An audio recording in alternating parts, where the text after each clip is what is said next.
All right, it is now 6 a.m. Coming up this half hour of Spectrum News 13, increased COVID-19 testing demands. Why officials in one Central Florida county say they are now expanding services here into the weekend.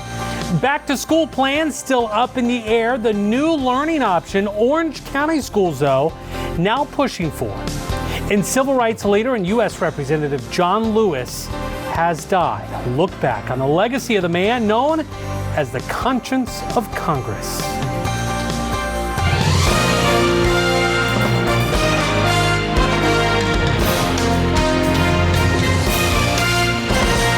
And good morning. It is Saturday, July 18th, 2020, now 6 o'clock in the morning. Appreciate you getting your weekend started with us very early. I'm Greg Angel in for Julie Gargata. We'll get to this half-hour stories in just a moment, but first, it's going to be another hot one right in the middle of the Florida summer. Let's bring in certified meteorologist Chris Gilson with the first check of that forecast this morning. Good morning, Chris. Good morning, Greg. Yeah, if it wasn't hot, there'd probably be a problem, right? Probably. That's why I'm enjoying the AC right now. Yeah. So today's going to be a typical July day here across Central Florida, off to a warm and muggy start. Even some showers along the coast this morning, but nothing too significant. We're at 78 in Orlando and Kissimmee, 77 in Leesburg, and 74 in Ocala, one of the cooler spots, if you can say 74 is cooler. We are looking at some showers trying to move on shore, but as they do so, they kind of fall apart. Most of the activity is farther to the south, across South Florida, around West Palm Beach. So most of the rain today is going to be around Orlando and points to the south, so it's not going to be too widespread. And as we head into the afternoon, looking at those high temperatures topping out into lower 90s. So coming up in this half hour, I'll time out the rain chances, show you what time your outdoor weekend plans will most likely be impacted by the storms, and also who could stay below 90 degrees today. That's coming up in your weather on the ones. Greg? All right, Chris, thank you very much. As case numbers across Central Florida and really around the state continue to climb by the thousands, many people now seeking testing options. More than 11,000 new cases statewide were reported on Friday. Nearly 300 of those in Osceola County, where testing operations are now expanding into the weekend. Spectrum News 13's Rachel Krause joining us live now from Osceola's Heritage Park in Kissimmee. And Rachel, what has the demand been like there in Osceola County as of late? Well, Greg, local health department leaders say in the past 2 weeks or so, the demand for testing has been unprecedented out here. And because of that, they are ramping up testing efforts here in the community. Now, we first told you about the demand for testing out here last week. This is the county's biggest testing site, and people have been lining up for hours at times to make sure that they can get a swab here. When they first opened, they could do 500 tests here at Osceola Heritage Park. They then bumped that up to 800 and are now shooting for 1,000 tests a day here, just trying to keep up with demand. The county has also brought on more administrators to the site here and has hired more employees to help with contact tracing and investigations.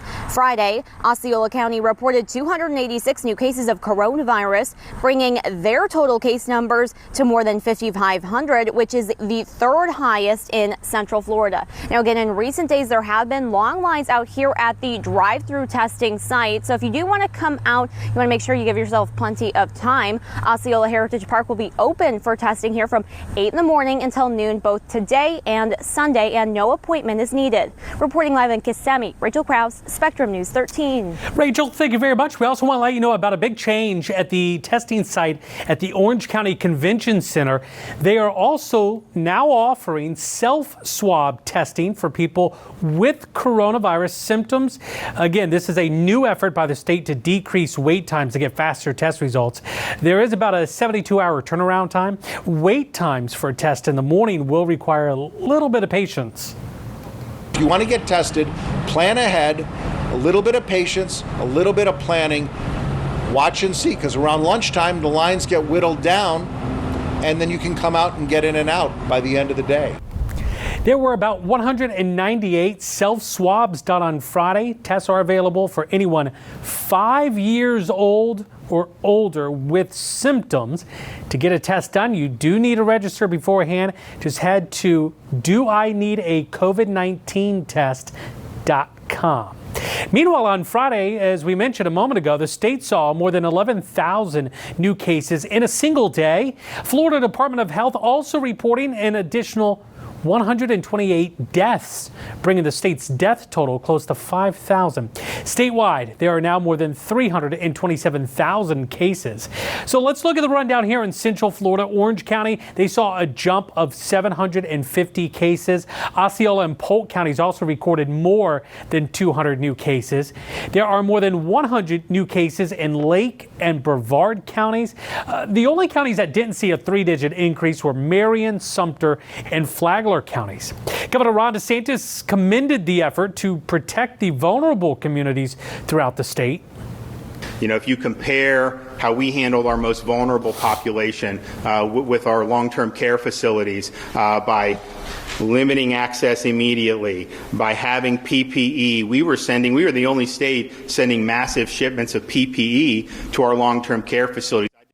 Governor Ron DeSantis says Florida is not out of the woods yet as cases increase, but he is happy, he says, with the targeted approach to protect high-risk residents. Florida is one of 18 states in a so-called red zone and now being recommended to roll back its opening. The recommendation also coming within a secretive and unpublished report prepared for the White House Coronavirus Task Force. Governor Ron DeSantis says the report mischaracterizes the state's situation, but other Florida lawmakers say it is alarming. Florida is in the red zone, according to the White House, but Governor DeSantis isn't taking action while these alarms are blaring. So again, to emphasize here, this particular document from the White House was not made public, but it was sent to the governors of all the states. Centers for Disease Control believes the coming weeks could also prove to be far more deadly because of the coronavirus. CDC predicting the U.S. could see more than 157,000 COVID-related deaths by the end of the first week of August. Among the states CDC expects to record a higher number of deaths include Florida, Arizona, Oklahoma, and Texas. Data, by the way, from Johns Hopkins University shows more than 3.6 million cases across the country.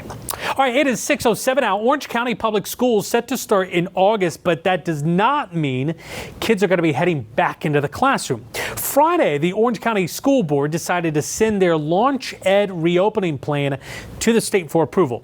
Now, that model would live stream classes while following a traditional bell schedule. Board also added a waiver to that proposal, stating that they are not committing to having kids back in the brick and mortar buildings by the August 21st start date. We're going to do whatever we have to stand up as board members and say that we are not opening those schools unless they're safe. So that's, I think, what I really want parents to take away from that we heard you, we understand your fears, and our teachers hear you too. A survey is now open for parents to choose which of the 3 learning plans they would like. School board is encouraging parents to select the Launch Ed option if they can keep their kids at home. Florida's Department of Education has approved Seminole County's school reopening plans. Parents there have until next Friday to pick what they want to do. There are 4 options here: traditional in-school learning, 2 different online learning options, or a hybrid option. Lake County is also offering similar options. Parents there have to decide by Monday. If you don't make a decision, the district will place your child in traditional in-person learning. Civil rights activist and U.S. Representative John Lewis has died. Lewis announced in December that he had stage 4 pancreatic cancer.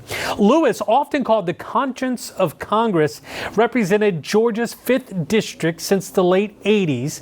He, along with Martin Luther King Jr., led the Civil Rights March on Selma, Alabama in 1965. You're seeing video here from 2011 when President Barack Obama awarded Lewis with the Presidential Medal of Freedom. A number of people this morning remembering Lewis, including House Speaker Nancy Pelosi, Senate Majority Leader Mitch McConnell, and former President Bill Clinton. President there saying Lewis, quote, gave all he had to redeem America's unmet promise of equality and justice for all, and to create a place for us to build a more perfect union together. In so doing, he became the conscience of the nation. Well, counties across Florida will receive shares of more than $75 million in federal CARES Act funding to help with rental and mortgage assistance. Governor Ron DeSantis was in Apopka Friday announcing $7.2 million for Orange County. Osceola, well, they're lined up to get $2.5 million, and Seminole County will receive $1.1 million in that sharing. Windover Housing Partners tells us nearly 400 of their 7,500 tenants are trying to get help paying for rent through these tough times. Even though 5 to 6% of our residents have been impacted to date, a lot more folks are coming in and saying we're anticipating more hardship in the months ahead. We don't know what we're going to do come the fall. Orange County alone says it has seen overwhelming demand for rental and mortgage payment assistance. Heart of Florida United Way telling us at the start of the month that they've received more than 14,000 applications for help since April, and that help would cost more than $7 million to cover money they simply don't have. A national survey, by the way, found 40% of renters and a third of homeowners are having trouble making their monthly payments. Fannie Mae, a mortgage loan company, says the best option is forbearance. If an apartment owner is under forbearance, they can be evicted for missing rent payments. Tenants can also see if they qualify for free financial counseling. 6:11 now, time to check that forecast as we always do with Weather on the One certified meteorologist Chris Gilson talking about another hot day out there today. Yeah, it's going to be hot, but not overly hot for this time of year. Actually close to our average high of 92 degrees anywhere.